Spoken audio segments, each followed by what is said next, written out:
Today I'm going to talk about the anime High School of the Dead, except there's a small problem. Whenever I make a video, I don't often show my face, I show footage of whatever I'm talking about. However, when it comes to showing footage, YouTube has certain policies regarding anything sexually explicit or violent. High School of the Dead is a zombie apocalypse teenage drama that contains more breasts than a chicken farm. So, to stay out of trouble, I'm doing something I've never done before. I will review the show just like I would any other show, but there will be no footage. Just this face. I'll try my best to smile. So, without further ado, High School of the Dead starts off by showing us our main character Takashi feeling depressed and standing on the school stairs. It's there he's interrupted by his childhood friend Takagi. The two of them have an aggressive confrontation spurred on by the fact that Takashi is depressed due to his childhood sweetheart Miyamoto dumping him and starting a relationship with someone else. A breakup made even more bitter by the fact that when Takashi and Miyamoto were children, they pinky promised they would get married.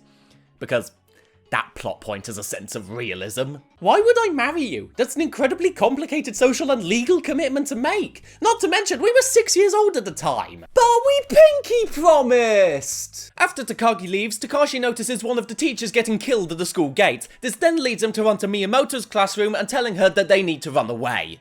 And just so we're clear on this, by the way, Takashi doesn't know that the murdered teacher is a zombie at this point.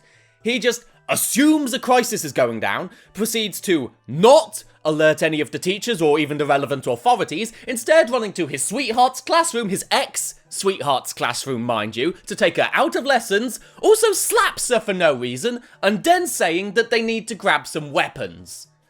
All this without knowing there are zombies present. Not to mention, Takashi's tone of voice is so routine, it sounds like he knows what's going on, but as soon as he sees a zombie for the first time, it's completely new to him.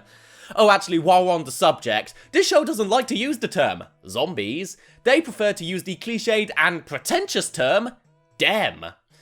Because I'm sure that will never get confusing. Oh no! There they are! Who? Dem! Who's them? They're them! Well, I know they're them, but who are they? Them! Yes, them! Then why are you confused? What? I don't think you understand the question. Who are them? The correct phrase is who are they? Okay, then who are they? They're them! I don't understand what we're talking about! Do you see why that's dumb? Zombies as a fictional creature do exist in this universe. They are mentioned by name twice and they do reference George Romero, but apparently calling them them isn't confusing at all. Oh, and actually, while we're on tangents anyway, something that really annoys me in the show is the use of the phrase, "this isn't some kind of movie or video game." But no shit, it's a TV show! Using a phrase like that is a bit rich, isn't it? I wasn't watching something that called itself High School of the Dead thinking it was a fucking documentary! It looks like this! Okay, but getting back onto the actual point, it's through episode 1 that the show is sort of predictable. Takashi and Miyamoto, along with Miyamoto's new boyfriend, have to run to the school stairs. The boyfriend gets bitten, so he has to be killed. Forced romance scene, and then escape plan. It's through episode 1 that, yes, the show is predictable, but they do introduce a really good cast of characters, and honestly, I like all of them. They're very unique, and it's mostly like an ensemble cast, equivalent to something like Teenage Mutant Ninja Turtles or the Power Rangers. There's 6 characters that feature most predominantly. There's the leader, the smart one, the gun expert, the sword fighter, the martial artist, and the blonde one. Okay, it's fair to say, some of the characters are a bit more developed than others.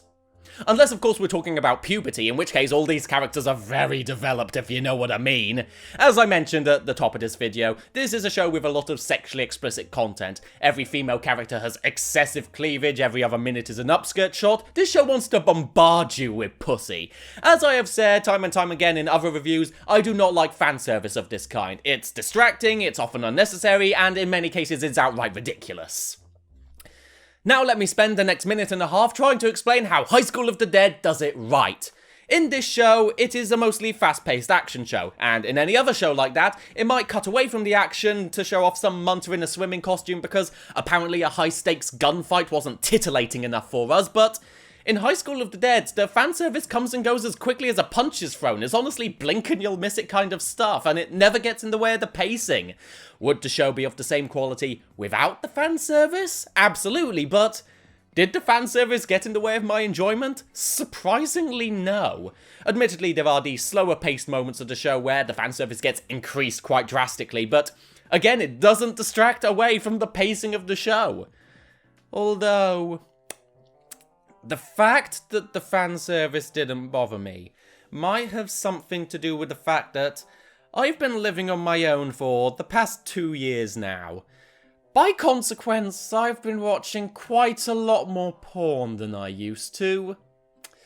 Yeah, I know it's not good for my mental health, I'm fully aware of that, but if you want a solid opinion on this show, you should know where these opinions are coming from.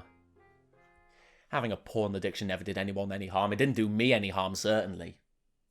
Apart from that one time I had to call for a plumber. But that's besides the point! If we are going to discuss the borderline hentai quality animation, we should also be discussing the borderline hentai quality dialogue. Oh, it's bad, but it's bad in the most beautiful way. I have this hobby I like to do. It's not something I do very often, but I like to take scenes from particularly poorly written movies or TV shows and try to deconstruct them back down into a screenplay format. Allow me to give you an edited down reading of one of my favourite scenes. High School of the Dead, Episode 1, Scene 2. Takashi is leaning on the railings of the school stairs, a look of begrudging on his face as he reminisces about the girlfriend who recently parted with him, despite a childhood promise. Takashi's daydream is interrupted by a female voice. The voice belongs to Takagi. That's so stupid. What do you want? The camera pans up to show Takagi looking at Takashi with contempt. Takagi walks forward to face Takashi. Takagi bows forward and turns her head upwards. Her breasts are now easily visible. The first semester just started. How are you ever going to make it through the year? I could say the same thing about you. It's okay because I'm a genius, unlike you who gone to this school by dumb luck.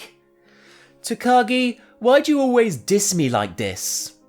Because I don't like stupid people, especially those who can't admit that they're stupid. I mean, you're pretty stupid, but at least you know you are, so if I keep calling you stupid, maybe by some miracle you'll be less stupid. Stupid!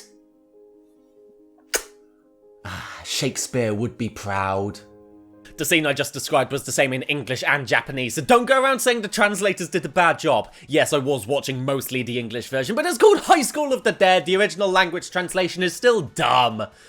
The dialogue, by far, is evidently where most of the problems of this show come from. The narrative itself is actually okay, but as soon as a character has to start talking, you can't help but think, oh, no. Takashi is by far the worst of the bunch, which is a shame since he is the central character. He's a cunt to pretty much everyone, but they love him. The worst dialogue, by far, though, has to go to any time Takashi and Miyamoto have to talk seriously to each other, anytime they're flirting or reminiscing about their relationship. It's like watching a little girl play with some dolls, but her parents divorced recently and she started going a little bit weird.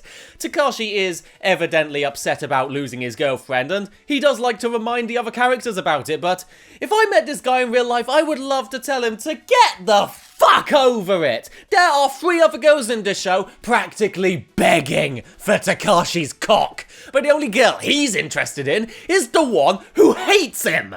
For fuck's sake! There is one more big thing I should probably address before signing off, and that's the action in the show. As I have said before, I'm not really a big fan of action shows, but as I have also said before, I don't like fan service, and I swallow my pride then, and lo and behold, I actually like the action in this show as well. Every fight scene is stupid and varied, but best of all, fast. They don't last half the episode, and it just never gets in the way of the pacing. There always feels like something is going on during the fight scenes. In fact, the entire show, there always feels like there's something going on that's interesting.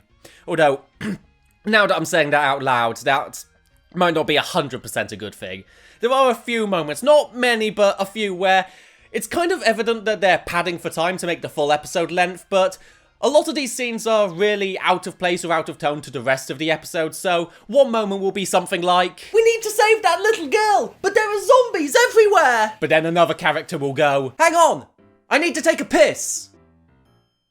What? I said I need to take a piss. Don't you understand how high the stakes are right now? I can't hold it in any longer, I need to take a piss. What are you doing? Seeing which way the wind is blowing. But again, I want to address the pacing of the show. Aside from the small number of scenes I just mentioned, it's really good. Like, there's one scene where they have a small funeral for a character while zombies are circling around, but it feels natural because the pacing is so good. Even the soundtrack has great attention to detail, even changing up the ending theme depending on the tone each episode ends on. Like, oh my god, it is really good. And on paper, I shouldn't like this show. I really shouldn't like this show, but you know what? I do. Someone making this show put a lot of heart into it. Someone making this show took pride in what they were making, and honestly, they should. I will admit that the show does dip slightly in quality during the second half of the series, and from my research, the manga ended very early in development without ever getting a chance of coming back, which is a shame because this show is one half so bad it's good, and one half genuinely good. I really can't recommend it enough. And there we have it. A review of some borderline hentai without showing you the hentai. Thank you to Subscribe to Me for No Reasons for suggesting I talk about this show, and if you have an anime or video game you want to suggest me talk about, please make it something I could show footage of. I really don't want to memorize another 2,000 word script.